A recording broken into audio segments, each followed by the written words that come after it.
अस्सलामुअलैकुम everyone, I am doctor Shahza Tahir and आप देख रहे हैं डॉक्टर मोटिवेशन। आज के वीडियो के अंदर मैं डिस्कस करूंगी इंग्लिश स्टोरी राइटिंग। बहुत ज़्यादा रिक्वेस्ट आ रही थी मुझे इंग्लिश स्टोरी राइटिंग पर मैं डिस्कस करूं और आपको गाइड करूं कि किस तरह से आपने लिखनी है, लेंथ कितनी होनी चाहिए, आपका इंट्रोडक्टरी पैराग्राफ क्या होना चाहिए, आपकी कोट्स कितनी होनी चाहिए and how to present your story. जैसे ही मैंने इंग्लिश के एस्से पर एक वीडियो डाली थी तो उसके बाद मुझे काफ़ी ज़्यादा रिक्वेस्ट आने लगी, so I thought to make a video for you all. अगर आप चैनल पर नहीं हैं तो जल्दी से चैनल को सब्सक्राइब कर दें। First of all I want to discuss कि आपका जो भी 12 या 11 क्लास के अंदर जो स्टोरीज़ होती है ना, उसके अंदर आपको मॉरल आता है स्टोरीज़ का, आपको स्टोरी का एग्जैक्टली नेम नहीं आता। जैसे कि आपको 9th एंड 10th वगैरह में आप कर चुके हैं कि आपको स्टोरी का टाइटल आता था, जैसे थर्स्टी क्रो, तो आपने उस पर स्टोरी लिखनी होती थी। लेकिन आपके FSC लेवल पर आपको इस तरह से नहीं होता, आपको आता है मॉरल और उस पर आपने स्टोरी लिखनी होती है। तो अब एक स्टोरी के बहुत ज़्यादा मॉरल्स होते हैं, तो कोई भी मॉरल आ सकता है आपको, तो आपको ये सारे मॉरल्स तैयार करने होंगे ताकि आपको पता चल जाए कि स्टोरी कौन सी आई हुई है, ताकि आप इजीली आइडेंटिफाई कर सकें और करेक्टली आइडेंटिफाई करें एंड ताकि आप अच्छे से अपनी स्टोरी को लिख सकें। ठीक है, तो फर्स्ट ऑफ ऑल आपको ना एक स्टोरी के बहुत ज़्यादा मॉरल्स होते हैं और वो आपको सारे तैयार करने होंगे। आपने स्टोरी तो तैयार करनी ही करनी है, लेकिन आपने उसके साथ उसके मॉरल्स को भी याद करना है। नेक्स्ट पर आपने जब स्टोरी लिखी है तो आपने जो मॉरल्स प्रिपेयर किए हैं तो आपने मॉरल्स को स्टोरी में ऐड नहीं करना। ठीक है, लास्ट में जैसे हम अपने 9th और 10th के अंदर जो है वो लास्ट में मॉरल्स लिखा करते थे। ठीक है, स्टोरी के बाद हम लास्ट में मॉरल की हेडिंग देते हैं और मॉरल लिखते हैं, ये होता है 9th और 10th में।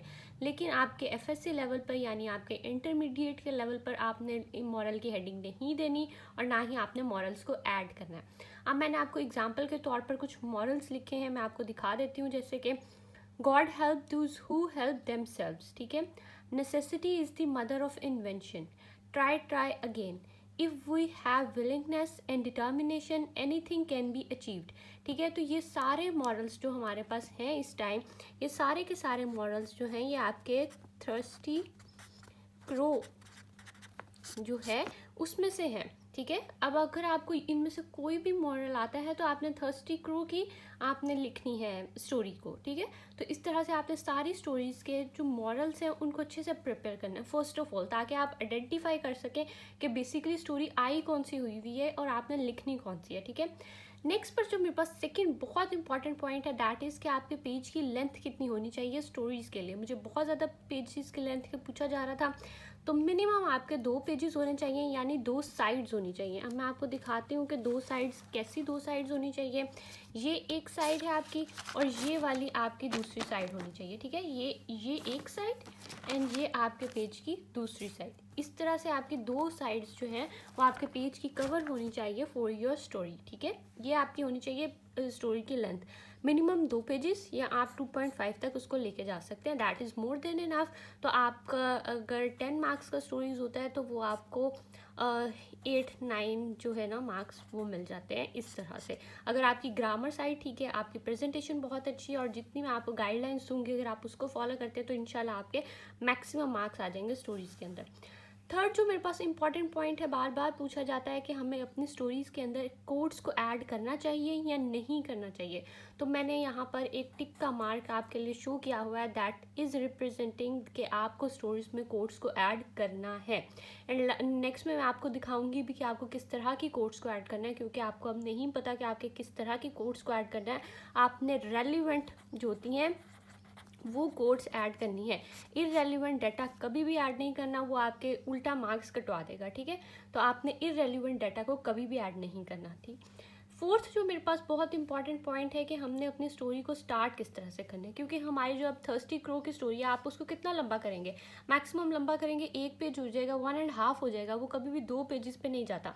तो हमने उसको अपने 2 पेजेस भी अपनी लेंथ को भी अच्छा करना है। तो हमने अपनी स्टोरी के स्टार्ट के अंदर एक लिखना है इंट्रोडक्टरी पैराग्राफ। ठीक है, हमने इंट्रोडक्टरी पैराग्राफ जो लिखना है दैट वुड बी आउटस्टैंडिंग, उसको आउटस्टैंडिंग होना चाहिए, उसके अंदर ग्रामर बहुत अच्छी होनी चाहिए, उसके अंदर वोकैब बहुत अच्छी होनी चाहिए, वो बहुत आउटस्टैंडिंग होना चाहिए ताकि वो पढ़ के ही चेकर का इमेज बन जाए कि बच्चा जो है वो बहुत पढ़ने वाला था और वो उसको मार्क्स देना स्टार्ट करे। ठीक है, आपने अपने चेकर के लिए ईज करना है, आपने उसको बताना है कि आप आउटस्टैंडिंग स्टूडेंट हैं, तभी आपको आउटस्टैंडिंग मार्क्स मिलेंगे। देन आपने ऐड करनी है अपनी स्टार्टिंग कोट को, ठीक है। पहले आपने स्टार्टिंग पैराग्राफ लिखना है यानी इंट्रोडक्टरी पैराग्राफ लिखना है, एंड देन आपने अपनी इंट्रोडक्टरी या स्टार्टिंग कोट को ऐड करना है इन योर स्टोरी, ठीक है। अब मैं आपको नेक्स्ट पर दिखाती हूँ। हमारे पास कुछ है इंट्रोडक्टरी पैराग्राफ जो मैंने एक नोट डाउन किया है। इसकी वोकैबुलरी भी काफ़ी अच्छी है, आप स्क्रीनशॉट ले सकते हैं, नहीं तो मैं आपके लिए एक बार रीड आउट भी कर देती हूँ। अगर आपको नज़र नहीं आ रहा सही तरह से तो आप लिख सकते हैं, ठीक है। तो इसके अंदर जैसे मैंने वर्ड्स को हाईलाइट किया, मैंने इसके अंदर आपको लिख के भी दिखा दिया कि आपने अपनी स्टोरी को लिखना कैसे है। आपने अपनी स्टोरी को स्टार्ट करना है, कुछ इंपॉर्टेंट वर्ड्स को आपने इससे मार्कर से हाईलाइट करते जाना है, आपने अपने कोट्स को दरमियान में करके लिखना है, एंड देन आपने अगला पैराग्राफ और इस तरह से आपने 2 पेजेस या 2.5 पेजेस को फिल आउट करना है फॉर योर स्टोरी, और वो आपको मैक्सिमम मार्क्स गेन करने में हेल्प करेगा। अब मैं डिस्कस कर देती हूँ अपना इंट्रोडक्टरी पैराग्राफ को आपके साथ। मेरे पास है जी, since the very advent of civilisation morality occupies supreme significance. अच्छा, ये वो पैराग्राफ है जो आप किसी भी स्टोरी के स्टार्टिंग में लिख सकते हैं। आपको कोई भी स्टोरी का मॉरल आता है तो आपने ये पैराग्राफ तो लिखना ही लिखना है, तो इस पैराग्राफ को आपने अपने फिंगर टिप्स पे करना है, ठीक है। The reason is that it lays the foundation of good human culture. Every religion propagates morality. All the seers, sages, and scholars have taught morality in their sermons. To inculcate moral values into humans is really a noble occupation. Narrating moral stories is the most primitive and effective way of teaching morality. Aesop adopted it centuries ago. The following story teaches us the moral.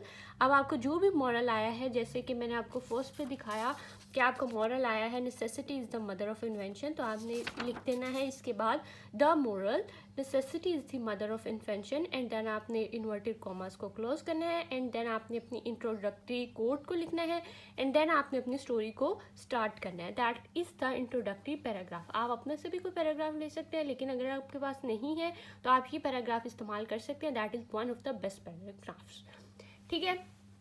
Last में मेरे पास अब 5th वाला जो point है quotes का, तो अब मैं आपको कोट्स बताती हूँ कि आपने किस तरह की कोट्स ऐड करनी है अपनी इंट्रोडक्टरी कोट्स के तौर पर। तो हमारे पास है जी, every story has a moral, you just need to be clever enough to find it, ठीक है। नेक्स्ट है मेरे पास, we tell ourselves stories in order to live, ठीक है। Then we have the in the end just moral matters, ठीक हो गया।